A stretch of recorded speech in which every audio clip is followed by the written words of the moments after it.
वर्षी 3 ऑक्टोबर 2024 ला गुरुवारी घटस्थापना झाली। या वर्षीचा नवरात्र उत्सव 10 दिवसांचा आहे। त्यामध्ये शनिवार दिनांक 12 ऑक्टोबर 2024 ला दसरा आलेला आहे। या वर्षी नवरात्रीची 9वी माळ आणि दशमी तिथी एकत्रित झाल्यामुळे नवमी आणि दसरा एकाच दिवशी आहे। नवरात्रीमध्ये काही ठिकाणी अशी पद्धत आहे की 9व्या माळेला घटाचं विसर्जन केलं जातं किंवा घट हलवला जातो, तर भरपूर ठिकाणी अशीच पद्धत आहे की दसऱ्याच्या दिवशी म्हणजेच नवरात्रीच्या शेवटच्या दिवशी घट हलवला जातो, घटाचं विसर्जन केलं जातं आणि दसरा हा सण सुद्धा साजरा केला जातो। पण यंदाच्या वर्षी उदय तिथीनुसार दोन्ही तिथी एकाच दिवशी आलेल्या आहेत। तसं तुम्ही दिनदर्शिकेमध्ये सुद्धा पाहू शकता, खंडे महानवमी आणि दसरा तुम्हाला एकाच दिवशी पाहायला मिळेल। फक्त काय आहे, नवमी तिथी सकाळी 10:58 आहे आणि त्यानंतर लागणार आहे दशमी तिथी म्हणजेच काय दसरा। तुम्हाला एकदम शुभ मुहूर्तावर सगळं काही करण्याची सवय असेल किंवा तुम्हाला तसं करायला आवडत असेल की आपण सगळं वेळेनुसारच करायला हवं, तर मग जे लोक नवमीला घटाचं विसर्जन करतात त्यांनी सकाळी 11 वाजेच्या आत घटाचं विसर्जन करावं आणि उपवास सुद्धा सोडावा। आणि ज्यांना दशमीच्या दिवशी म्हणजे दसऱ्याला घटाचं विसर्जन करायचं आहे आणि त्यातल्या त्यात तुम्ही सगळं शुभ मुहूर्तावरच करतात, तर मग तुम्ही 11 वाजेनंतर घटाची पूजा करावी, घटाचं विसर्जन करावं। विजय मुहूर्त दुपारी 2 वाजेनंतर आहे। तुम्हाला विजय मुहूर्तावर ही गोष्ट करायची असेल तर तुम्ही तेव्हा केली तरी पण चालेल। आणि ज्यांना फक्त कॅलेंडरवर जर तिथी दिलेली आहे किंवा सण दिलेला आहे, या दिवशी सण आहे, बाकी शुभ मुहूर्त वगैरे आम्ही काही पाहत नाही, कारण दसरा म्हणजे काय 3.5 मुहूर्तांपैकी एक दिवस। मग आम्हाला तेवढं माहिती असलं तरी बस झालं। तर मग तुम्ही सकाळी जेव्हा देवपूजा करतात तर मग तेव्हा तुम्ही घट हलवला, घटाची जी काही शेवटची आपण पूजा करतो ती केली तरी पण चालेल। आता आपण एक एक करून घटाचं विसर्जन करण्याची नेमकी पद्धत काय आहे ती पाहून घेऊया। 12 ऑक्टोबरला म्हणजे शनिवारी सकाळी लवकर उठून आपली सकाळची जी काही नित्यकर्म असतात, म्हणजे छोटी मोठी कामं असतात, जसं की घरामध्ये स्वच्छता करणं, झाडलोट करणं, घराच्या बाहेर किंवा अंगणामध्ये रांगोळी काढणं, या गोष्टी करून घ्यायच्या। त्यानंतर अंघोळ करायची। अंघोळ झाल्यानंतर जिथे आपण घटस्थापना केलेली आहे तिथे घट विसर्जनाची पूजा करायची म्हणून यायचं। तिथे आल्यानंतर एक लहानसा दिवा आरती करण्यासाठी म्हणून लावून घ्यायचा। बघा, जरी 12 ऑक्टोबरला नवमी आणि दसरा या दोन्ही तिथी एकत्र झालेल्या असतील तरी पण आपण घटस्थापनेच्या दिवसापासून मोजलं तर आदल्या दिवशी म्हणजे शुक्रवारी 11 ऑक्टोबरला 9वा दिवस येतो। त्यामुळे तुमच्यापैकी कुणी जर आदल्या दिवशी म्हणजे शुक्रवारी घटाला 9वी माळ घातलेली असेल तर शनिवारी फक्त तुम्ही घट विसर्जनाची एक शेवटची पूजा करून घ्यायची आहे। पण ज्यांनी 9वी माळ आदल्या दिवशी घातलेली नसेल त्यांनी पहिल्यांदा काय करायचं, दिवा लावल्यानंतर घटाला थोडंसं पाणी घालायचं, म्हणजे तुम्ही 9व्या माळेची पूजा करताय या अर्थाने। त्यानंतर घटाला 9वी माळ घालायची, देवीची सुद्धा हळदी कुंकू वाहून पूजा करायची, देवीला फुलं वाहायची आणि धूपदीपांनी ओवाळून घ्यायचं, नमस्कार करायचा। त्यानंतर काय करायचं, तुम्ही घट विसर्जनाची पूजा करायला लागायचं। त्यासाठी काय करायचं, सर्वात पहिल्यांदा घटाला हळदी कुंकू वाहायचं, त्यानंतर मंगल कलशाला हळदी कुंकू वाहायचं। आता बघा, काही ठिकाणी मंगल कलश वेगळा आणि मातीचा घट वेगळा असं ठेवत नाही, एकच ठेवतात। पण आमच्याकडे मातीचा कलश वेगळा ठेवतात, त्याच्यावर नारळ ठेवत नाही आणि मंगल कलशाची स्थापना तांब्यावर केली जाते। त्यानंतर असतो देवीचा टाक किंवा घरातील सर्व देव घटी बसवलेले असतात। त्यामुळे मग तुमच्याकडे फक्त एकच घट असेल तर त्याला हळदी कुंकू वाहा, त्यानंतर देवीला हळदी कुंकू वाहा। ज्यांच्याकडे मंगल कलश सुद्धा वेगळा असतो तर त्यांनी मातीचा घट, मंगल कलश आणि देवींचे किंवा देवांचे जे टाक असतात त्यांना सर्वांना हळदी कुंकू वाहून घ्यायचं आहे। त्यानंतर तुम्हाला जोरात देवीचा जय जयकार करायचा आहे, जसं की आई राजा उदो उदो किंवा बोल अंबाबाईचा उदो उदो, म्हणजे अशा पद्धतीने तुम्ही तुमच्या घरी देवीचा जय जयकार कसा करतात तसा जय जयकार करायचा आहे। तुम्हाला ऐकू येईल अशा आवाजात जरी तुम्ही जय जयकार केला तरी पण चालेल, काही हरकत नाही। त्यानंतर तुम्हाला घट हलवायचा आहे, म्हणजे उचलायचा आहे आणि पुन्हा त्याच जागेवर ठेवायचा आहे। आता आपली ही घट विसर्जनाची पूजा सुरू आहे, तर मग पहिल्यांदा काय करायचं, तुम्ही त्या घटामध्ये थोडासा दही भात टाकायचा किंवा घटाच्या समोर दही भाताचा नैवेद्य ठेवला तरी पण चालेल। काही ठिकाणी लगेचच घटाच्या समोर अंबाडीची भाजी आणि भाकरी हा नैवेद्य सुद्धा ठेवला जातो, किंवा आपण दसऱ्याला जो काही नैवेद्य बनवतो तो ठेवण्याची सुद्धा पद्धत आहे। आता नैवेद्यामध्ये तुमच्याकडे जशी पद्धत असेल तसं तुम्ही करून घ्या। त्यानंतर तुम्हाला काय करायचं आहे, आपलं घटाच्या समोर जे काही धान्य उगवलेलं असतं मातीतून, तुम्ही गहू पेरले असतील, जव पेरले असतील किंवा मिक्स धान्य पेरलेलं असेल, तर त्यातलं थोडं थोडं धान्य उपटून घ्यायचं आणि ते धान्य उपटून घेतल्यानंतर हवं तर त्याच्या खालच्या मुळ्या तुम्ही काढून टाकू शकता किंवा मग तशाच ठेवल्या तरी पण चालतं। त्या प्रत्येक धान्याचे असे छोटे छोटे झुपके तयार करायचे, म्हणजे 5-5, 7-7 धान्य एकत्रित करायचं। जसे आपण फुलांचे गुच्छ बनवतो ना, त्या पद्धतीने 5, 7, 9, 11 अशा पद्धतीने तुम्ही छोटे छोटे झुपके तयार करून घ्या।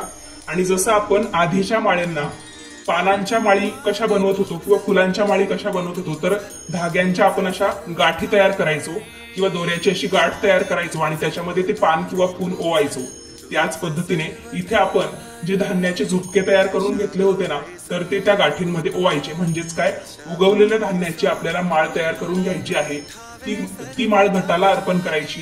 ती माळ तुम्ही देवीला सुद्धा घालू शकता। म्हणजे अशा पद्धतीने घटासाठी एक आणि देवीसाठी एक, तर तुम्ही 2 माळी तयार करून घ्यायच्या। आता आपण जे देव घटी बसवले होते, काहींनी फक्त देवीचा टाकच घटी बसवला असेल, तर काही घरी संपूर्ण देव घटी बसवण्याची पद्धत आहे। तर तुम्ही काय करायचं, जेवढे देव तुम्ही घटी बसवले होते ते पण आणि जे बसवले नव्हते ते पण, त्यांना दुधा तुपाने किंवा पंचामृताने स्नान घालून घ्यायचं। पण जेव्हा आपण देवी देवतांना स्नान घालतो, तर पंचामृत वापरण्यापूर्वी सर्वात पहिल्यांदा सर्व देवी देवतांच्या मूर्तीवर पाणी ओतायचं असतं। म्हणजे पाण्याने पहिलं स्नान, त्यानंतर पंचामृताने स्नान आणि त्यानंतर पुन्हा स्वच्छ पाण्याने स्नान। अशा पद्धतीने सर्व देवी देवतांच्या मूर्तींना, टाकांना किंवा तुमच्याकडे जसं स्वरूप असेल त्या देवाचं देवीचं, तर त्यांना स्नान घालून घ्यायचं। ज्यांनी फक्त फोटोच ठेवला असेल तर फोटो पुसून पुन्हा जागेवर ठेवायचा आणि त्याच्यानंतर त्याला माळ घालायची। देवांचं स्नान घातलं की त्यानंतर काय करायचं, समजा तुम्ही देवांच्या मूर्ती खाली किंवा टाकांखाली पानं ठेवलेली असतील, विड्याची पानं, तर ती काढून घ्यायची आणि एखाद्या भांड्यात टाकायची। आता या दिवशी तुम्हाला बरचसं निर्माल्य बाजूला काढायचं आहे। म्हणजे पूजेत वापरलेलं जे काही सुकलेलं साहित्य आहे, पानं असतील, फुलं असतील, तर ते भरपूर सारं काढायचं आहे। 9 दिवस तुम्ही जी काही सेवा केली तर ते भरपूर जमतं। त्यामुळे खाली ठेवलेली ती पानं साईडला काढून ठेवायची आणि देव पुन्हा त्याच जागेवर स्थापन करायचे। या देवांना तुम्ही जो गंध लावतात तो लावून घ्यायचा आणि संपूर्ण पूजा मांडणीला तुम्ही एकदा धूपदीपांनी ओवाळून घ्यायचं। झेंडूची फुलं आणली असतील तर ती अर्पण करा किंवा जी फुलं सध्या तुमच्याकडे असतील तर ती सुद्धा अर्पण करा। आता आमच्या भागात म्हणजे नाशिक भागात अशी पद्धत आहे। आता नाशिक सुद्धा भरपूर मोठा आहे, त्यामुळे आमच्याकडच्या प्रत्येक तालुक्यात सुद्धा, प्रत्येक गावात म्हणा, प्रत्येक शहरात म्हणा, पद्धत बदलते। त्यानुसार मी आमच्याकडचं तुम्हाला थोडक्यात सांगते। ते तुमच्याशी मॅच होत असेल तर तुम्ही तसंही करू शकता। म्हणजे जेव्हा आम्ही सकाळी घट हलवून त्याच्यानंतर देवांची पूजा करून घेतो, त्याच्यानंतर काय करतो, घरातील एखाद्या व्यक्तीला आपल्या आजूबाजूच्या मंदिरांमध्ये किंवा मारुतीचं मंदिर असेल तर तिथे पाठवतो। त्यांच्यासोबत नारळ, फुलं, त्याचबरोबर उगवलेलं धान्य आणि नैवेद्य तयार असेल तर तोही देतो। नाहीतर मग आपट्याची पानं आधीच आणून ठेवलेली असतील तर ती आमच्याकडे तळी भरल्याशिवाय घरात आणत नाही, तर त्या व्यक्तीबरोबर ती आपट्याची पानं दिली जातात आणि मग तो व्यक्ती मंदिरात जाऊन सर्वात पहिल्यांदा देवाला नारळ फोडून येतो, तिथे नैवेद्य दाखवतो। त्याचबरोबर उगवलेलं धान्य सुद्धा सर्व देवांना तिथल्या आसपासच्या मंदिरांमध्ये अर्पण करतो। मग ती आपट्याची पानं घरी आणली जातात आणि घरी आणली तरी पण घरात नाही आणायची, घराच्या बाहेर तुम्ही खिडकीत वगैरे कुठेतरी एखाद्या पिशवीत ठेवू शकता टांगून। म्हणजे पिशवीत टाकायची आणि टांगून ठेवायची ती पिशवी। आणि जेव्हा घरामध्ये आपल्या देवीची तळी भरली जाते तर मग तळी भरण्याच्या निमित्ताने ती पानं घरात आणायची आणि ती तळीसाठी वापरली की मग आपण इतरांना सुद्धा सोनं म्हणून देऊ शकतो। काही ठिकाणी जेव्हा घट हलवतात त्याच्यानंतर लगेच देवीची तळी भरली जाते, देवीला गोडाधोडाचा नैवेद्य अर्पण केला जातो। म्हणजे आपण सुद्धा उपवास सोडायला मोकळे या अर्थाने। पण आमच्याकडे या दिवशी पुरणपोळीचा स्वयंपाक असतो आणि तुम्हाला माहिती आहे, पुरणपोळीचा स्वयंपाक म्हटलं की बनवायला थोडासा नेहमीच्या स्वयंपाकापेक्षा उशीर लागतो। त्यामुळे मग एवढ्या सकाळी तर हे शक्य होत नाही आणि घटाचं विसर्जन एकतर संध्याकाळ होण्याच्या आत म्हणजे सूर्यास्त होण्याच्या आत करावं असं म्हणतात। त्यामुळे मग सकाळच्या देवपूजेच्या वेळेमध्ये फक्त घट हलवून आणि घट हलवण्यासाठी म्हणून एक साधासा नैवेद्य दाखवला जातो। जसं की दही भात असेल, दूध साखर असेल किंवा आंबाडीची भाजी मिळाली तर आंबाडीची भाजी आणि भाकरी, म्हणजे या तिन्हींपैकी कोणतं तरी एक नैवेद्य घट हलवण्यासाठी म्हणून दाखवला जातो। त्याच्यानंतर जसा आपला पुरणपोळीचा स्वयंपाक होईल तर मग तो स्वयंपाक तयार झाला की पहिल्यांदा नैवेद्य देवीला, त्याच्यानंतर आपल्या आजूबाजूच्या मंदिरांमध्ये नैवेद्य, त्याचबरोबर नारळ सुद्धा फोडण्याची पद्धत आहे। त्याच्यानंतर एक नैवेद्य आपल्या शेतामध्ये सुद्धा ठेवला जातो भूमिदान म्हणून।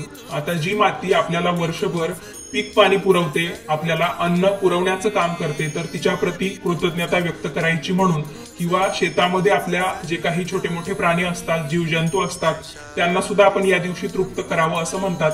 त्यामुळे एक नैवेद्य शेतामध्ये सुद्धा ठेवला जातो आणि त्याच्यानंतर घरातील ज्या मंडळींना उपवास आहे ते उपवास सुद्धा सोडतात आणि बाकीची मंडळी सुद्धा पुरणपोळीचा आस्वाद घेतात। अशा पद्धतीने तो उपवास सोडला जातो। हे सगळं करता करता साधारणतः दुपार तरी होतेच, म्हणजे 2-3 सुद्धा वाजतात कधी कधी। मग जो काही वेळ उरतो त्याच्यामध्ये आपल्या घराला लावण्यासाठी झेंडूच्या माळा बनवणं असेल, तोरणं बनवणं असेल, गाड्यांना सुद्धा आमच्याकडे या दिवशी माळा घातल्या जातात झेंडूंच्या, तर या सगळ्या गोष्टी केल्या जातात।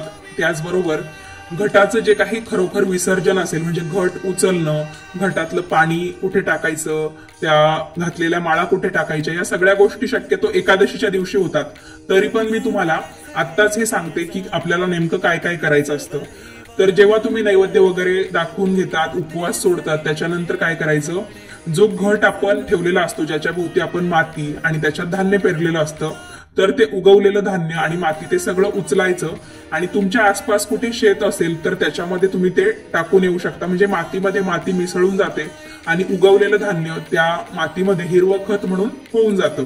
किंवा तुम्ही शहरात राहत असाल तर तुमच्याकडे झाडांच्या कुंड्या असतील, तर त्या कुंड्यांच्या मातीमध्ये तुम्ही जर ही उगवलेली वेदिका म्हणजे मातीमध्ये उगवलेलं धान्य आणि माती मिसळून देऊ शकता, म्हणजे झाडांना एक प्रकारे चांगलं खत तयार होतं। कुणी कुणी काय करतं, हे उगवलेलं जे धान्य असतं ना, त्यात जर खास करून गहू असतील तर तुम्हाला माहिती आहे गव्हाच्या अंकुराचे काय काय उपयोग होतात, तर मग त्याचा ज्यूस सुद्धा बनवण्याची पद्धत आहे। तुम्हाला जमलं तर करा, नाहीतर मग एवढा अवघडात पडण्यापेक्षा मातीमध्ये तुम्ही ते माती आणि उगवलेलं धान्य मिक्स करून दिलं तरी पण चालेल। मातीच्या घटामध्ये जे काही पाणी होतं तर ते आपण झाडांना टाकू शकतो, कारण 9-10 दिवस त्याच्यामध्ये आपण पाणी टाकतो किंवा शेवटच्या दिवशी कुणी कुणी दही भात पण टाकतं, तर पाण्याला थोडासा असा आंबूस वास येतो। आणि देवपूजेमध्ये वापरलेलं पाणी आपण पुन्हा तुळशीला यासाठी घालायचं नाही, कारण तुळशीला सुद्धा आपण देवीचा दर्जा देतो।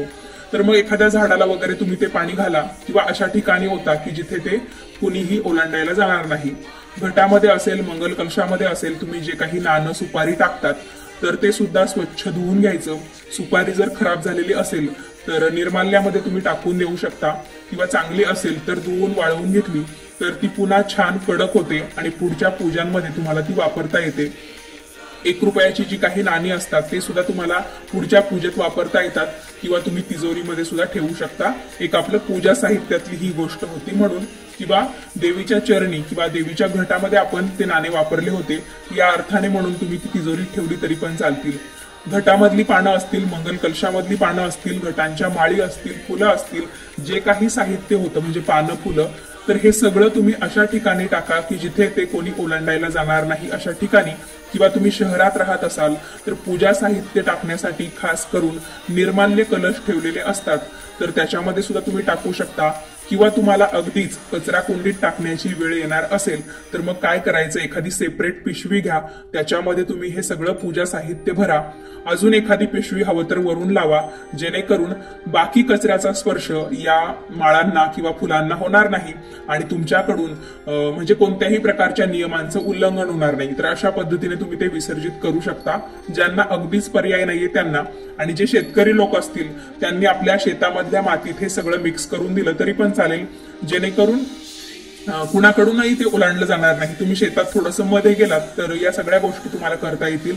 पाण्यामध्ये या गोष्टी टाकू नका, म्हणजे पाण्याचं प्रदूषण होणार नाही, कारण भरपूर जण घट बसवतात। आपण प्रत्येक जण पाण्यामध्ये या गोष्टी विसर्जित करत गेलो तर कसं होईल।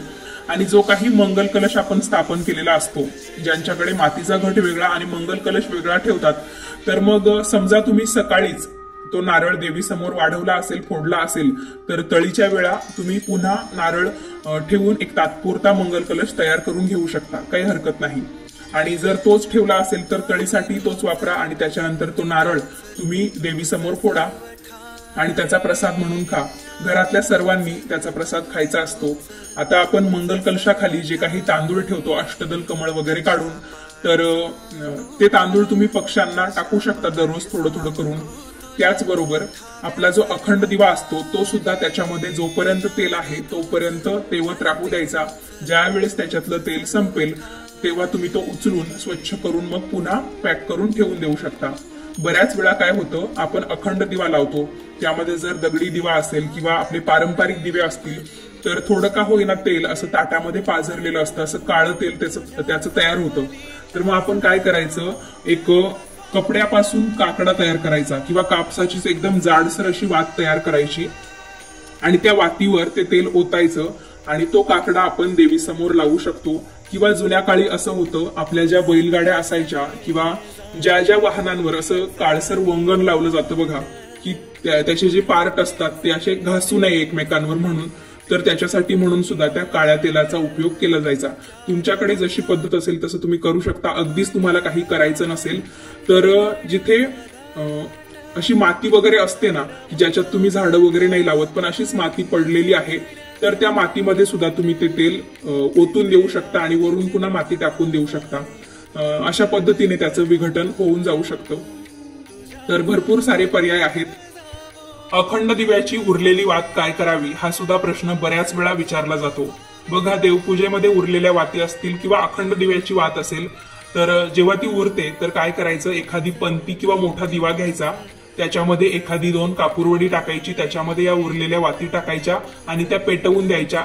एक प्रकारे तुमच्या घरामध्ये छोटासा होम या वातींचा होऊन जातो आणि देवपूजेमधल्या वाती आपण इकडे तिकडे फेकून पण देत नाही, म्हणजे 2 अर्थाने त्याचा वापर होतो.